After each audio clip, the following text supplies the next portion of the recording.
cops are lying. So I thought this was an important point. This is what his own lawyer was saying, and that's why I tweeted this. Myers was wearing a court-ordered ankle bracelet and was on bail for a previous gun case, his lawyer says. So you can see the link in the video description to retweet this. I think people need to put that in perspective. I'll put the link to the newspaper article where it says Myers was wearing an ankle bracelet at the time he died. A court-ordered monitoring system as a condition of bail in a gun case, according to his lawyer and police. So it's not just the police saying this.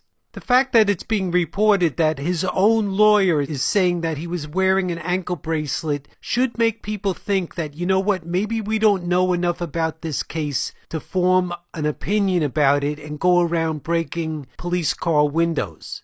Just consider that. What do you guys think? I know there's a lot of people very sensitive about that and they jump on stories like this. I'm saying we don't have enough information yet. Here's the police version of what happened. A police officer, 6-year veteran of the department, while working for a private security company patrolling the Shaw neighborhood this evening, early last night, 7:30, encountered 3 young African-American males.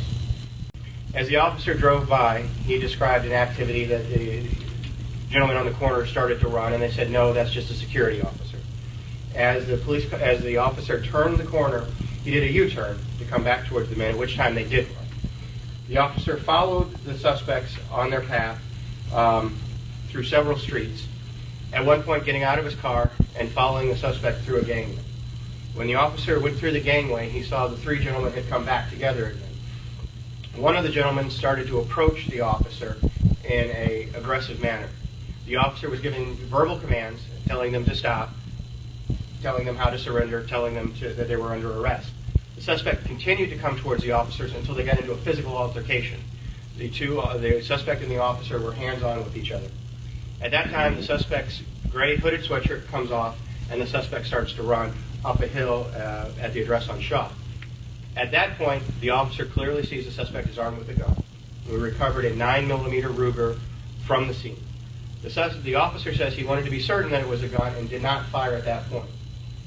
The suspect pointed the gun at the officer and fired at least 3 rounds at the police officer. We believe this to be true because there are 3 projectiles that we recovered with trajectories going towards the officer down the hill and 1 piece of ballistic evidence located behind the officer. At that point, the officer returned fire. As the officer moved towards the suspect continued to pull the trigger on his gun. Once we recovered the gun, we learned that that gun malfunctioned